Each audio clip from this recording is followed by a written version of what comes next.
로마서 6장 1절에서 11절.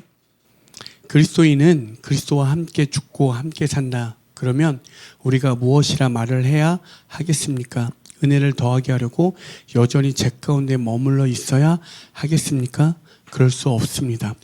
우리는 죄인은 죽은 사람인데 어떻게 죄 가운데 그대로 살 수 있겠습니까?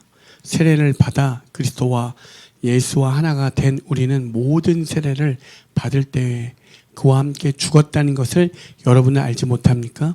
그러므로 우리는 세례를 통하여 그의 죽으심과 연합함으로써 그와 함께 묻혔던 것입니다.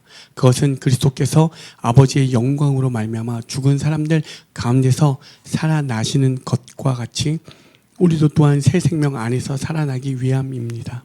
우리가 그의 죽으심과 같은 죽음을 죽어서 그와 연합하는 사람이 되었으면 우리는 부활에 있어서도 또한 그와 연합하는 사람이 될 것입니다.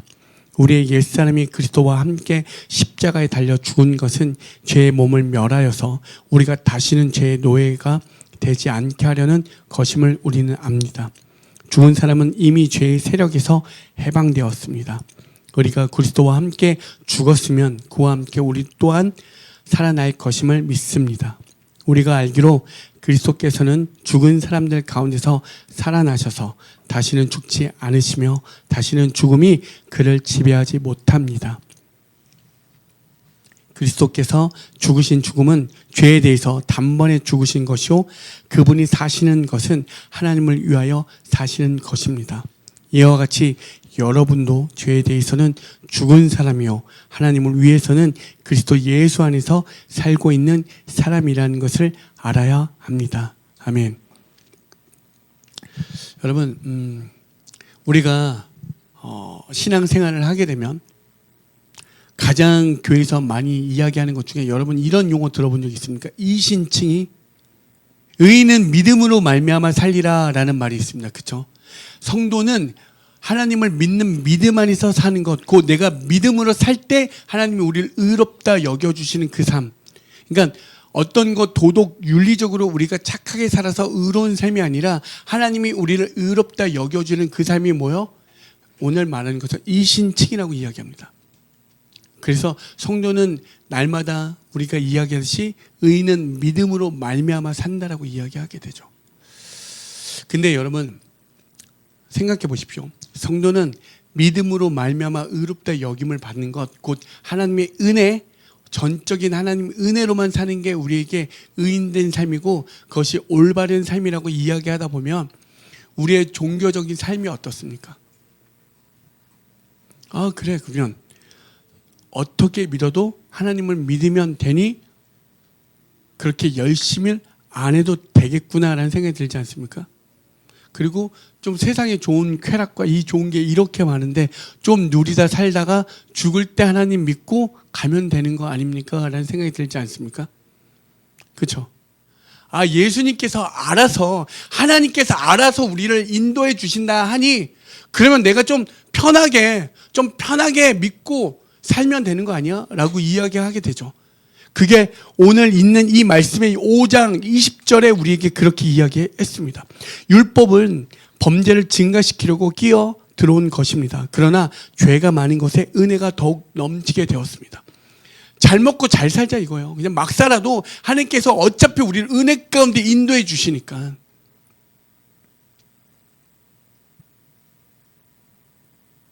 근데 오늘 사도 바울이 오늘 이 6장에서 무엇이라 이야기하냐면 그렇다면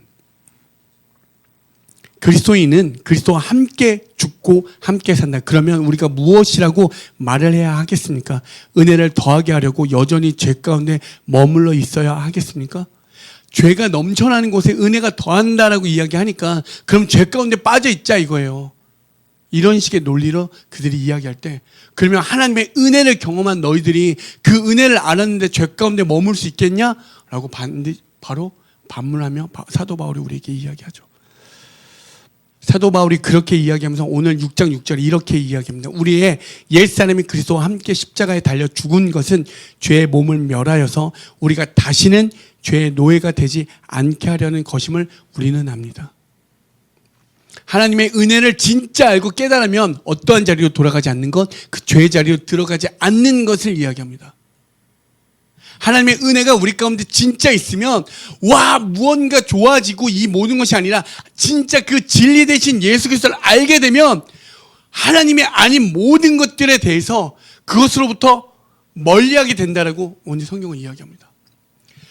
우리가 기억하잖아요. 빛으로 나아가는 그 삶은 무엇이라 이야기하냐면 하나님과 끊어졌던 우리 죄로 인해서 끊어졌던 우리의 사귐이 회복되어서 복원되어져서 영원한 사귐 가운데 들어가고 우리의 죄가 완전히 그분으로 인하여 죄가 씻긴 바 되어진다라고 이야기합니다. 그게 빛이 우리에게 비춰지었을 때, 그렇다면 우리의 삶에 죄가 죄로 돌아가는 삶이 맞습니까? 아니요. 하나님 안에 그대로 나아가는 게 우리에게 복인 줄 믿습니다. 그래서 죄에 대해서 완전히 죽는 게 맞습니다. 그래서 오늘 이 로마서에 있는 6장 말씀은 너희가 죄에 대해서 완전히 죽었고 예수로 살아가라고, 그것이 맞다라고, 성도는 그것이 올바르다라고 이야기합니다. 이스라엘 백성들이 출애굽해서 모세에 의해서, 하나님께서 지도자의 모세에 의해서 그들을 이끌고 나와서 홍해를 건넜을 때 그들에게 주어진 그들의 삶이 어땠습니까? 일주일이면 도착할 그 약속의 땅이 있었음에도 불구하고 그들은 어떻게 꽤 오랜 시간 광야에서 힘든 시간을 보냈습니다. 왜요? 하나님을 알게 하려고. 금세 다시 돌아가면 그 애굽과 그 이집트 땅은 어떻습니까? 화려하고 모든 것들, 내 배고픔을 채울 수 있고요. 다시 돌아가기만 하면 되는데 뭐요? 이제는 다시는 그 삶으로 돌아가지 않는 거. 이제 이전에 그 삶으로 돌아가지 않는 거. 그 애굽 땅으로 다시는 들어가지 않는 그 삶. 이제 하나님과 함께함이 내게 복이다 여겨지는 그 삶이 바로 완전히 죄에 죽어있는 그 삶이라고 오늘 사도 바울은 우리에게 이야기합니다.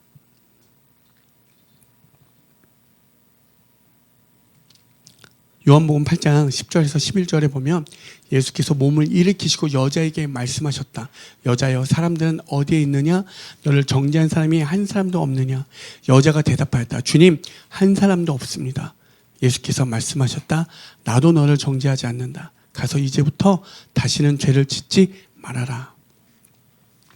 가늠한 여자가 있었습니다. 가늠한 여자가 율법에 의해서는 돌로 던져서 죽어도 그 당시엔 당연한 형벌이었습니다.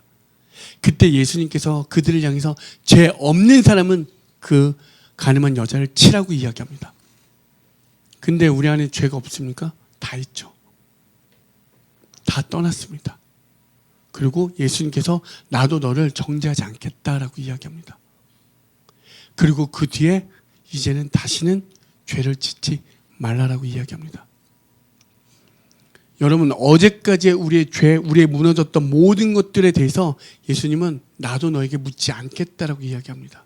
하지만 그 빛이 비추어졌고 그 은혜를 누린 사람들에게는 이제는 무엇이라 이야기하냐면 다시는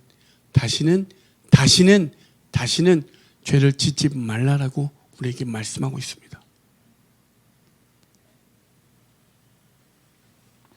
여러분, 그렇다면 우리에게 죄라 여겨질 때 이 죄라는 게 이 땅에서 음란 혹은 시기, 질투, 술, 담배, 마약 이런 정도의 수준이 아니라 죄라는 것은 내가 하나님으로부터 벗어나서 내가 하나님의 원래 있어야 할 자리에 이탈된 모든 것들, 하나님이 함께하는 그 자리가 온전한 자리인데 그 자리에 나를 위한, 내가 하나님의 구원과 하나님의 역사가 없는 하나님의 통치가 벗어나 나의 통치, 나의 구원에 이르는 그 자리, 하나님께 이탈된 그 자리가 죄라고 이야기하는 겁니다.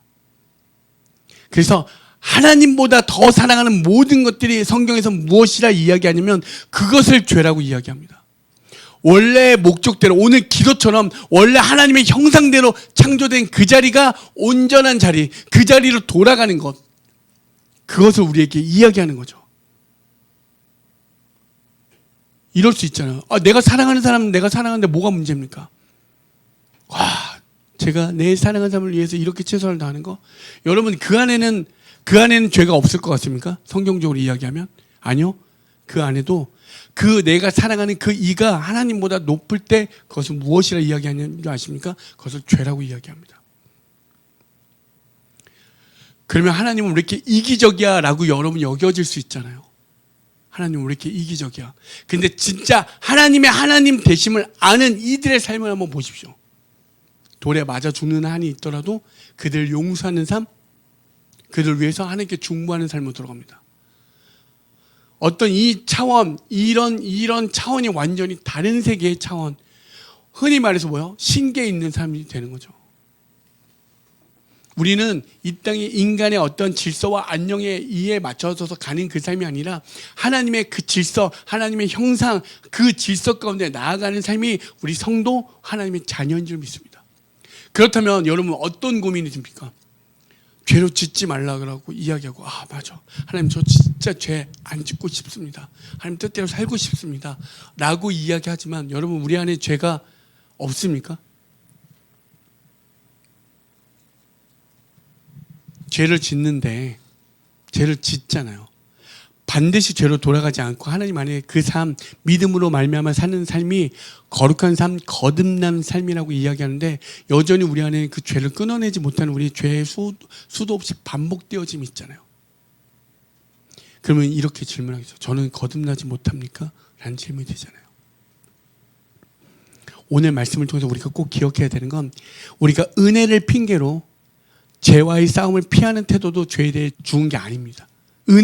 하나님의 은혜를 핑계로 내가 죄와 싸우지 않겠는 그 피하는 태도 있죠. 그것도 죄와 죽지 않은 것입니다. 어차피 하나님이 하실 거니까. 그죠? 근데 여기서 한 가지 더 나아가서 또 하나 고민해야 되는 건 내 스스로 죄와 싸워 이기겠다는 태도 또한 위험합니다. 죄와 싸워서 난 이길 수 있습니다 라고 어떤 우리에게 결단 같은 걸 많이 이야기하잖아요. 아니요, 우리는 죄와 싸워 이길 수가 없습니다. 옛날에 노 신학자가 진짜 신학대학교를 가서 이제 말씀을 전하러 가는 거였대요. 모두가 다 인정하고 존경하는 신학자였대요. 근데 신호등을 딱 기다리고 있는데 젊은 녀석이 짧은 치마를 입고 지나가는데 자기도 어느 순간 그 시선에 따라 이렇게 눈이 돌아가는 걸 보았다라고 이야기합니다. 그러면서 그걸 그 자리에 강단에서 이야기하면서 회개했다라고 이야기해요. 여러분 우리는 이렇게 금세 넘어지고 또 넘어집니다. 우리는 죄와 싸워 이길 수 있는 사람이 단 한 명도 없습니다. 제가 지금까지 단 한 번도 술, 담배를 하지 않았습니다. 딱 생겼을 때는 술 잘 먹게 생겼다는 얘기 많이 들었거든요. 단 한 번도 한 적이 없습니다.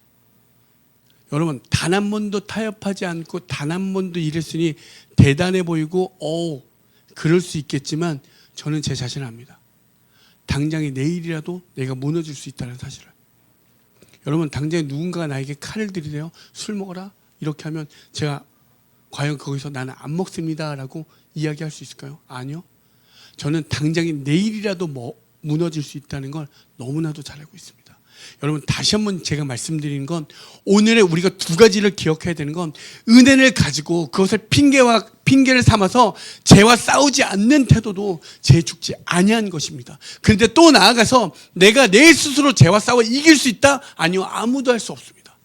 오직 그 죄에 대해서 이겨낼 수 있는 분은 오직 예수 그리스도. 그래서 우리가 날마다 십자가의 나를 못 박는 겁니다. 날마다. 지겹잖아요.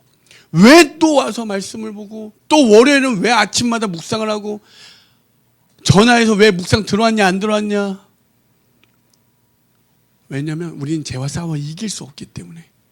또 무너지고 왜 세상과 육체의 옷을 입고 있는데 단 1초만 해도 우리의 삶은 금세 무너질 수밖에 없으니까 날마다 이 땅 가운데서 그 십자가의 나를 못 받고 항상 나의 시선이 이 땅이 아니라 하늘의 시선을 두어 그렇게 나아가게 되는 거죠.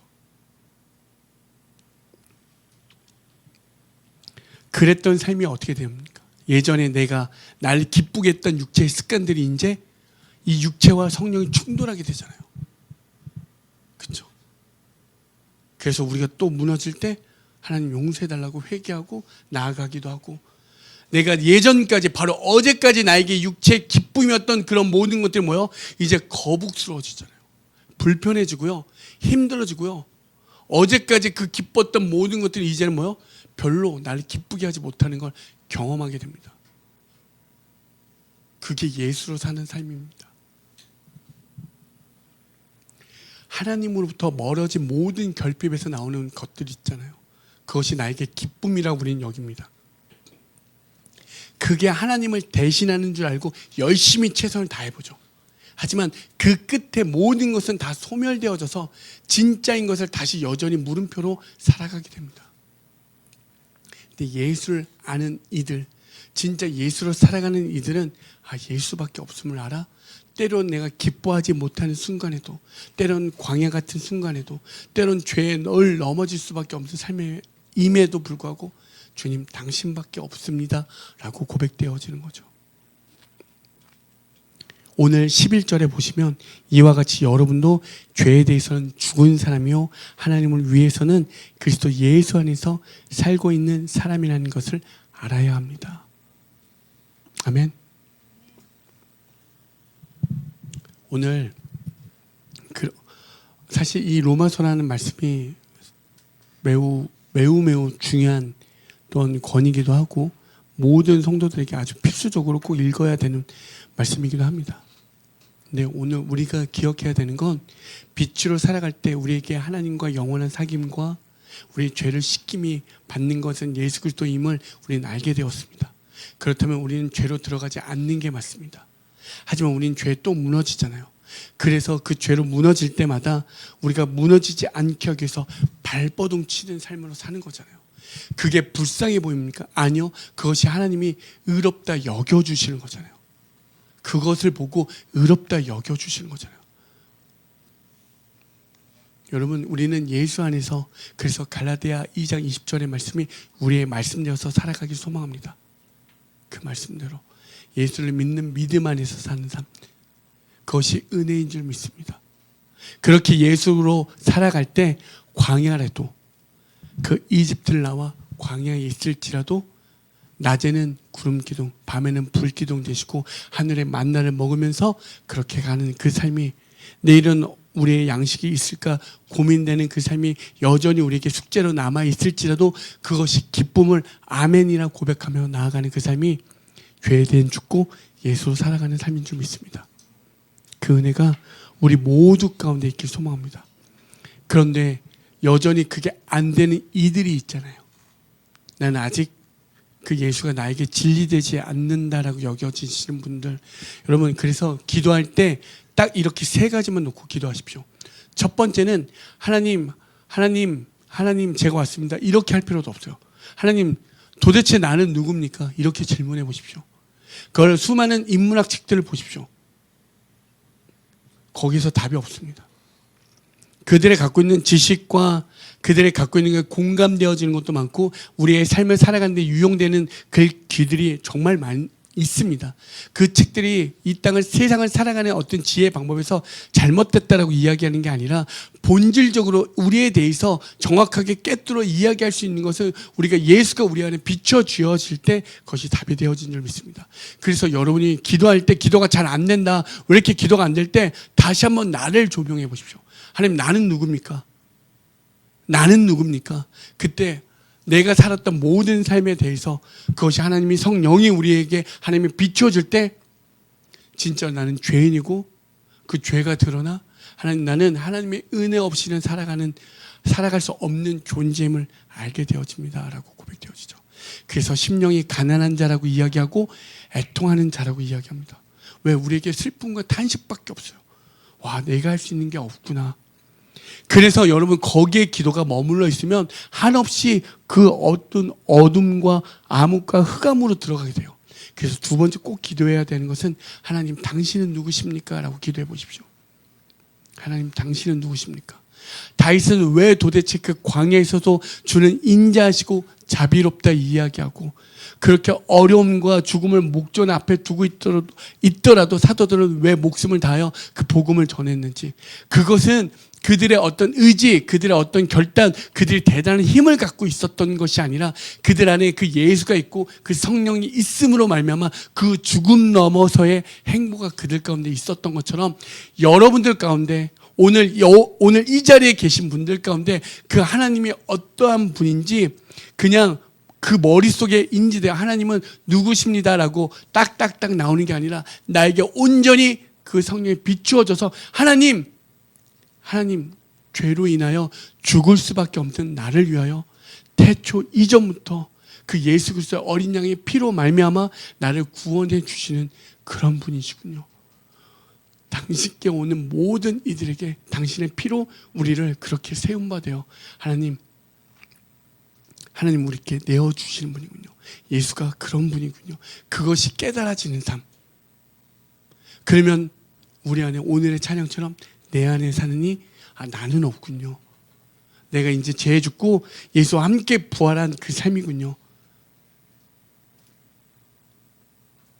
그러면 하나님 아들을 믿는 믿음 안에서 산. 그래서 우리는 내가 부인되는 자기 부인으로 들어가게 되어진 줄 믿습니다. 그 다음에는 여러분에게 하나님의 각자 주신 그 자리.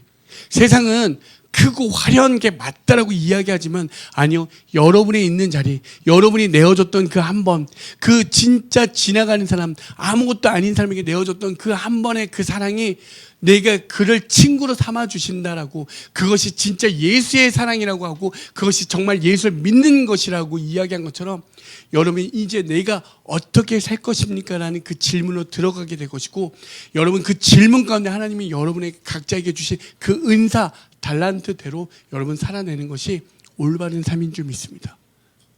그래서 기도할 때 무언가 찾고 무언가 안 되어지고 내 삶이 하나님 그래도 제가 없는데 이렇게 내어줬는데, 하나님 저 정말 하나님께 살았는데 정말 이렇게 했는데 왜 이렇게 저는 왜 이렇게 더 힘들어지고 황량해지고 제가 이렇게 비참해지고 비루해지고 남루해 보입니까? 라는 그런 질문이 반드시 오게 됩니다. 힘들 때 그때 다시 한번 하나님 나는 누굽니까? 그리고 당신은 누구십니까? 그러면 다시 한번 우리의 삶이 재정립되어 올바른 방향, 그것이 어떠할지라도 그 방향으로 그 빛으로 나아가는 삶이 되어질 줄 믿습니다. 아멘.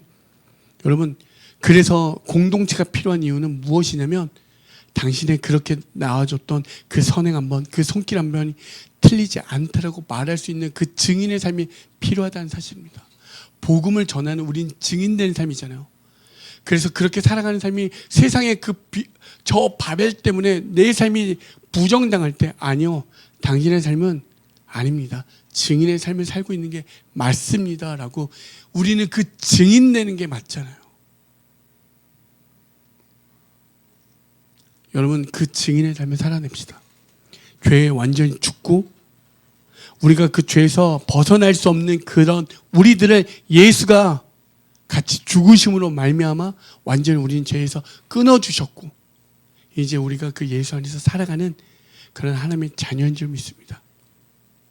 혹여 여러분의 주변에 그 하나님의 복음을 들고 하나님 말씀대로 살아가는 이들이 힘들어 고민하고 있다면 당신의 삶은 틀리지 않습니다. 여러분 그런 증인된 삶을 살아주십시오. 우리 공동체 안에도 그렇게 살아가는 이들이 있습니다. 힘들지만 어렵지만 그렇게 살아가는 이들이 있을 때 여러분들의 그 말 한마디, 그 손길 한번, 그 마음의 기도 한 번이 여러분 진짜 하나님의 나라를 이룬 줄 믿습니다. 아멘. 그냥 단순히 도덕 윤리적으로 막 좋은 일 많이 하십시오. 아니요. 예수의 삶을 사십시오. 예수의 삶을. 그게 맞습니다. 그게 맞습니다.